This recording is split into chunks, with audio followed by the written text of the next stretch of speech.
Apa kabar anak-anak Piapir Purwowardayan? Semangat dan ceria, bersahabat, ea. Anak-anak, adik-adik remaja terkasih dalam Kristus, Bunda yakin kalian pasti dalam keadaan sehat. Jangan menyerah ya dengan pandemi ini. Untuk pertemuan BKSN yang kedua ini, kita akan mengambil tema Yesus sahabat bagi mereka yang kehilangan. Sebelumnya, kita akan buka kitab suci dan hari ini kita akan menyanyikan lagu yang berjudul Hari Ini Kurasa Bahagia.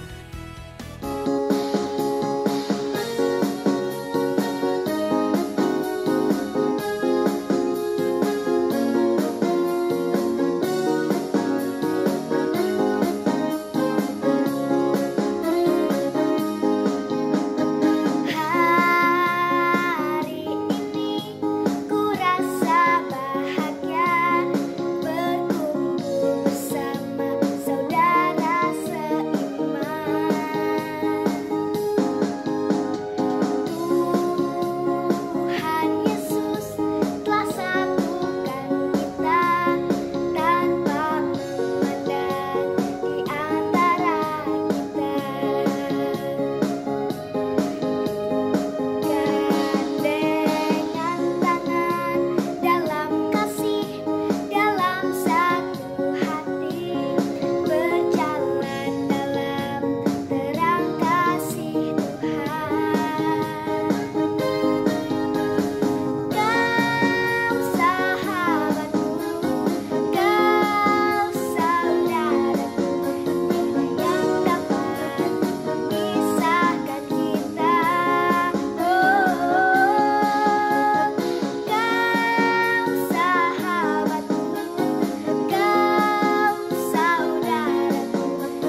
dan Roh Kudus. Amin. Ya Bapa, kami anak-anak-Mu datang kepadamu untuk mendengarkan firman-Mu. Kami percaya bahwa firman-Mu itu pelita bagi kaki kami dan terang bagi jalan kami. Dengan firman-Mu, Engkau senantiasa membimbing kami untuk hidup sebagai anak-anak-Mu. Karena itu kami mohon kepadamu, ya Bapa, utuslah Roh Kudus-Mu untuk menerangi hati dan budi kami, supaya kami dapat memahami firman yang Kau sampaikan pada kami. Demi Kristus Tuhan dan pengantara kami. Amin. Dalam nama Bapa, Putra, dan Roh Kudus. Amin. Selamat jumpa adik-adik dan salam sehat selalu. Adik-adik yang terkasih, BKSN kita yang kedua ini mengangkat tema Yesus sahabat bagi mereka yang kehilangan. Melalui tema ini, kita mau mendalami dan melihat bahwa Tuhan Yesus adalah sungguh sebagai sahabat kita dan mengajak kita untuk menjadi sahabat bagi setiap orang. Mari kita dengarkan bacaan dari Injil Yohanes bab 11 ayat 1 sampai 45. Ada seorang yang sedang sakit, namanya Lazarus. Ia tinggal di Betania, kampung Maria dan adiknya Marta. Maria ialah perempuan yang pernah meminyaki kaki Tuhan dengan minyak mur dan menyekanya dengan rambutnya. Dan Lazarus yang sakit itu adalah saudaranya. Kedua perempuan itu mengirim kabar kepada Yesus, "Tuhan, dia yang Engkau kasihi sakit." Ketika Yesus mendengar kabar itu, ia berkata, "Penyakit itu tidak akan membawa kematian, tetapi akan menyatakan kemuliaan Allah. Sebab oleh penyakit itu, Anak Allah akan dimuliakan." Yesus memang mengasihi Marta dan kakaknya dan Lazarus. Namun setelah didengarnya bahwa Lazarus sakit, ia sengaja tinggal 2 hari lagi di tempat di mana ia berada. Tetapi sesudah itu ia berkata kepada murid-muridnya, "Mari kita kembali lagi ke Yudea." Murid-murid itu berkata kepadanya, "Rabi, baru-baru ini orang-orang Yahudi mencoba melempari Engkau. Masih maukah Engkau kembali ke sana?" Jawab Yesus, "Bukankah ada 12 jam dalam satu hari? Siapa yang berjalan pada siang hari, kakinya tidak terantuk, karena ia melihat terang dunia ini. Tetapi jikalau seorang berjalan pada malam hari, kakinya terantuk, karena terang tidak ada di dalam dirinya." Demikianlah perkataannya. Dan sesudah itu ia berkata kepada mereka, "Lazarus, saudara kita, telah tertidur. Tetapi aku pergi ke sana untuk membangunkan dia dari tidurnya." Maka kata murid-murid itu kepadanya, "Tuhan, jikalau ia tertidur, ia akan sembuh." Tetapi maksud Yesus ialah tertidur dalam arti mati. Sedangkan sangka mereka, Yesus berkata tentang tertidur dalam arti biasa. Karena itu Yesus berkata dengan terus terang, "Lazarus sudah mati. Tetapi syukurlah aku tidak hadir pada waktu itu, sebab demikian lebih baik bagimu, supaya kamu dapat belajar percaya. Marilah kita pergi sekarang kepada." Lalu Thomas yang disebut Didimus berkata kepada teman-temannya, yaitu murid-murid yang lain, marilah kita pergi juga untuk mati bersama-sama dengan Dia." Maka ketika Yesus tiba, didapatinya Lazarus telah 4 hari berbaring di dalam kubur. Betania terletak dekat Yerusalem, kira-kira 2 mil jauhnya. Di situ banyak orang Yahudi telah datang kepada Marta dan Maria untuk menghibur mereka berhubung dengan kematian saudaranya.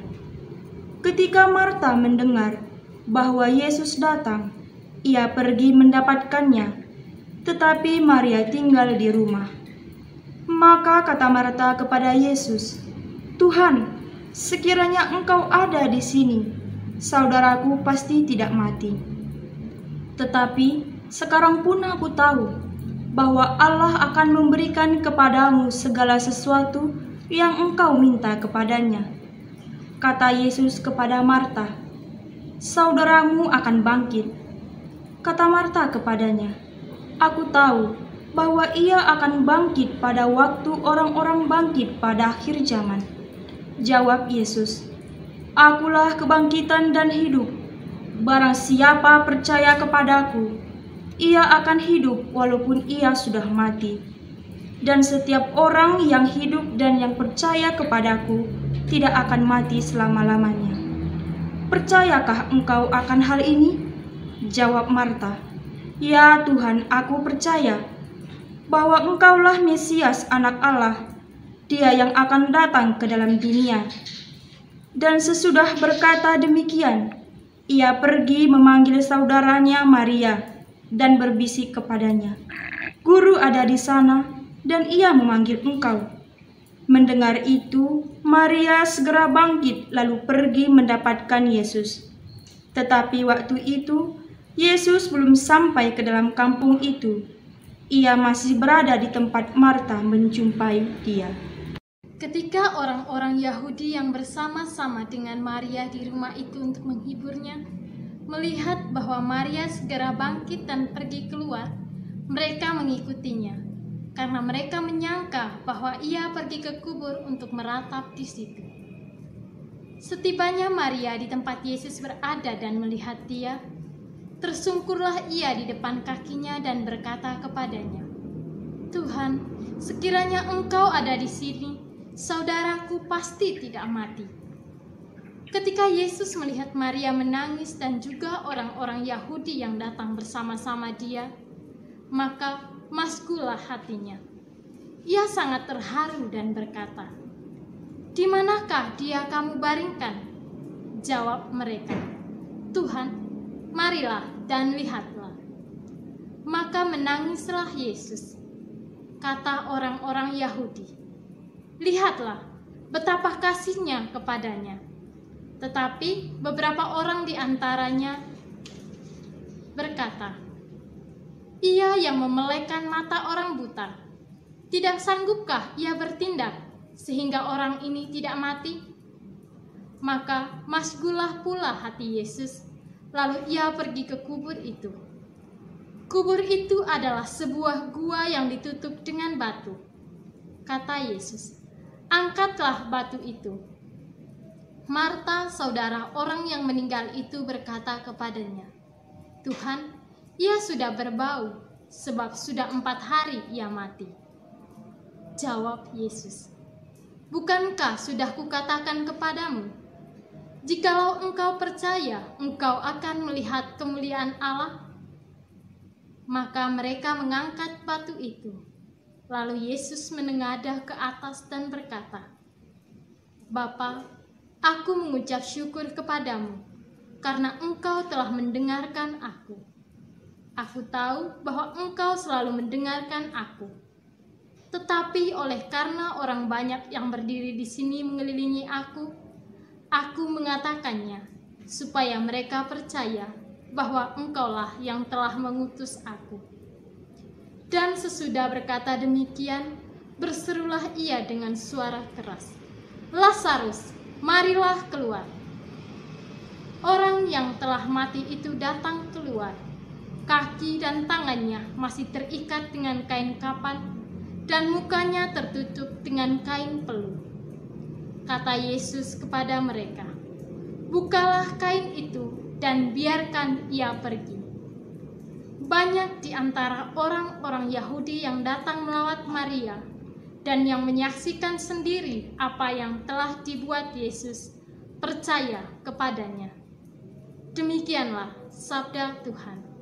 Terpujilah Kristus. Adik-adik yang terkasih, pernahkah adik-adik mengalami kehilangan? Entah kehilangan sahabat, saudara, keluarga, ayah, ibu, ataupun benda, barang kepunyaan yang sangat berharga. Nah, kira-kira apa yang adik-adik rasakan ketika mengalaminya? Tentu sedih, bukan? Ketika adik-adik merasa sedih, dan mungkin sangat sedih karena kehilangan itu, tentu adik-adik ingin ada orang yang menghibur, menemani, dan menguatkan. Begitu juga ketika orang lain mengalami kesedihan yang sama dengan kita. Tentu kita bisa juga memberikan penghiburan untuk mereka. Kita bisa menemani, menguatkan, mendoakan, dan sebagainya. Kita bisa menjadi teman, menjadi sahabat bagi saudara-saudara kita yang berduka. Sama halnya dengan yang telah dilakukan Yesus kepada sahabat-sahabatnya, Maria, Marta, dan Lazarus. Bacaan yang tadi kita dengarkan mengisahkan Lazarus yang sakit dan kemudian meninggal. Sekarang, Suster mau bertanya, ketika Lazarus sakit, apa yang dilakukan Maria dan Marta, saudari-saudarinya? Ada yang masih ingat? Kalau tidak ingat, coba dibuka kitab sucinya. Kita lihat ayat 3. Dan Lazarus yang sakit itu adalah saudaranya. Kedua perempuan itu mengirim kabar kepada Yesus. Tuhan, dia yang engkau kasihi sakit. Nah, jadi Maria dan Marta mengirim kabar kepada Yesus kalau Lazarus sakit. Dan ditekankan di sini, dia yang engkau kasihi sakit. Jadi Yesus memang sungguh mengasihi Lazarus juga kepada Maria dan Marta. Mendengar kabar itu, Yesus pasti sedih. Tapi dia ingin orang melihat kemuliaan Allah dari peristiwa ini. Sehingga Yesus masih tetap tinggal selama 2 hari, baru kemudian pergi ke rumah Lazarus. Nah, ketika Yesus datang, ternyata Lazarus sudah meninggal, bahkan sudah dikuburkan selama 4 hari. Pertanyaannya, apa yang dilakukan Yesus kemudian terhadap Lazarus? Benar, Yesus membangkitkan Lazarus. Jadi, Yesus menghidupkan Lazarus. Karena Yesus melihat Maria sangat sedih kehilangan saudara laki-laki satu-satunya yang sangat dia kasihi. Kita tahu Yesus juga sangat mengasihi Lazarus, Maria, dan Marta. Sehingga hati Yesus juga susah, bersedih, tersentuh, terharu. Apalagi ketika mendengar Maria berkata, Tuhan, sekiranya engkau ada di sini, saudaraku pasti tidak mati. Adik-adik tahu bagaimana cara Yesus membangkitkan Lazarus yang sudah dikuburkan itu? Kira-kira bagaimana adik-adik? Mari kita lihat dalam ayat 39. Kata Yesus, angkat batu itu. Yesus meminta mereka mengangkat batu kubur Lazarus. Setelah mereka mengangkat batu kubur itu, kemudian Yesus berdoa kepada Bapa. Itu bisa kita lihat dari ayat 41 sampai 42. Yesus melakukan itu supaya orang-orang di sekelilingnya yang melihat peristiwa itu menjadi percaya bahwa Yesus diutus oleh Bapa. Selanjutnya Yesus berkata, Lazarus, marilah keluar. Dan itu bisa kita temukan dalam ayat 43. Lalu Lazarus keluar dengan badan dan wajah yang masih tertutup kain. Dan akhirnya dibantu untuk membuka kain-kain itu. Kemudian dia pergi. Adik-adik, luar biasa yang dilakukan Yesus bagi sahabat-sahabatnya. Dan ini menjadi suatu mukjizat. Yesus mau datang untuk menghibur, untuk menguatkan, dan bahkan untuk mewartakan kasih Allah lewat dirinya bagi orang-orang yang kehilangan. Maka dia adalah guru terbaik kita untuk menjadi sahabat-sahabat bagi sesama. Kita diajak untuk mau menjadi sahabat bagi orang-orang di sekitar kita. Dan tentunya kita juga mau seperti Yesus sahabat kita. Mari kita saling menguatkan agar di masa pandemi ini kehilangan bukanlah suatu akhir dari segalanya. Kita menjadi sahabat yang saling mendukung dan menguatkan. Terutama Yesus adalah sahabat yang akan menguatkan. Tuhan memberkati. Halo adik-adik. Nah, tadi adik-adik sudah mendengarkan cerita dari suster, yaitu tentang Lazarus dibangkitkan. Nah, pesannya apa adik-adik untuk firman Tuhan pada pertemuan BKSN yang kedua, yaitu Tuhan Yesus mengasihi keluarga Lazarus. Nah, berarti Tuhan Yesus juga mengasihi keluarga adik-adik, keluarganya Ibu Sulis, dan keluarga para pendamping yang lain. Nah, itu pesannya firman Tuhan. Nah, sekarang aksinya bagaimana kita bisa mengasihi keluarga kita? Nah, supaya keluarga kita tetap dalam keadaan sehat. Nah, kita harus saling menolong, harus saling membantu. Nah, kalau sehat kita bisa bermain bersama, berolahraga bersama, tapi tetap di rumah. Nah, sekarang aksi yang kedua, bagaimana kalau kita mengasihi keluarga kita, seandainya ada kakek atau saudara atau adik kita yang sakit. Nah, kita mengasihi keluarga-keluarga yang lain, kita harus membantu berdoa, mendoakan. Nah, bisa mendoakan dari rumah, ya. Karena apa? Karena sekarang masih masa pandemi. Nah, ingat pandemi, kita tidak boleh berkerumun, kita harus jaga jarak, pakai masker, cuci tangan. Nah, bisa kita dari rumah memberi semangat yang sedang sakit supaya cepat sembuh. Semangat dan ceria bersahabat. Iya. Nah, itu adik-adik kan pesan dan aksi untuk pertemuan BKSN yang kedua. Dan Putra dan Roh Kudus. Amin. Tuhan Yesus, kami bersyukur atas orang tua yang Engkau berikan. Lindungilah mereka dari bahaya. Berikanlah mereka kesehatan, rezeki dan kebijaksanaan. Bantulah kami taat kepada orang tua, mengasihi orang tua dan saudara kami. Amin. Dalam nama Bapa dan Putra dan Roh Kudus. Amin. Ya Bapa, kami bersyukur dan mengucap terima kasih kepadamu karena Engkau telah memberikan kami kesehatan dan juga menghindarkan kami dari penyakit.